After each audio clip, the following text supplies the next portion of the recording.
Partai Gerindra menanggapi ramai wacana postur Kabinet Prabowo Gibran yang bisa mencapai 44 pos kementerian. Presiden terpilih Prabowo Subianto saat ini juga menggodok komposisi menteri dari kalangan profesional dan partai politik.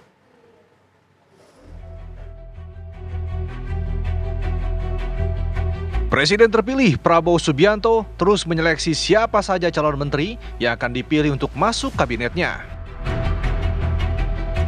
Penyusunan Kabinet Prabowo Gibran jadi sorotan di tengah revisi Undang-Undang Kementerian Negara yang dijadwalkan segera disahkan di paripurna DPR. Pasalnya, Kabinet Prabowo Gibran nantinya disebut-sebut bisa diisi hingga 44 menteri.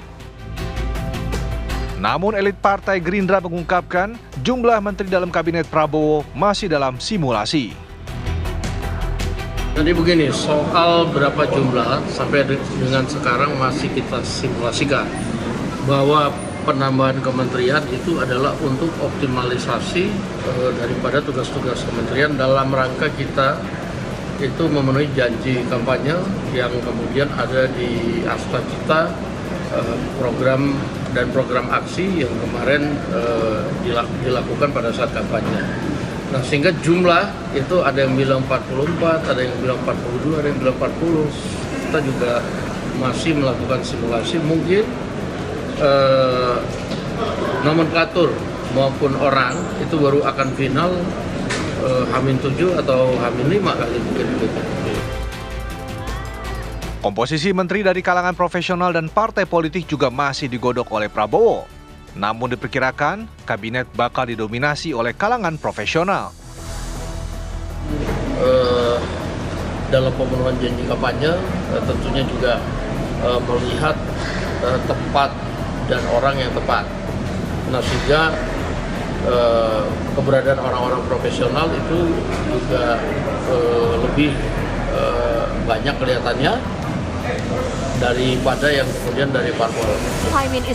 Ketua Umum Partai Kebangkitan Bangsa, Muhaimin Iskandar menyebut Prabowo memiliki kewenangan penuh dalam penyusunan kabinet. Ya tentu pada dasarnya menteri itu prerogatif presiden. Jangan sampai undang-undang yang dibuat itu membuat hak prerogatif presiden itu menjadi terbatasi. Itu prinsipnya. Presiden punya kewenangan prerogatif sekaligus pertanggungjawaban. Nah, mungkin undang-undang itu di situ. Presiden bebas karena prerogatif punya, tapi presiden harus bertanggung jawab atas pilihan-pilihan baik itu nomenklatur maupun orang-orang yang mengisi. Ketua Umum Partai Demokrat Agus Harimurti Yudhoyono siap menjalankan tugas apapun dari Presiden terpilih Prabowo. Dan siap untuk menjadi bagian super tim yang akan beliau bentuk di masa depan. RUU Kementerian Negara dijadwalkan segera disahkan dalam sidang paripurna DPR. Dengan berlakunya undang-undang baru, jumlah kementerian diperkirakan bisa lebih dari 34. Tim TV One mengabarkan.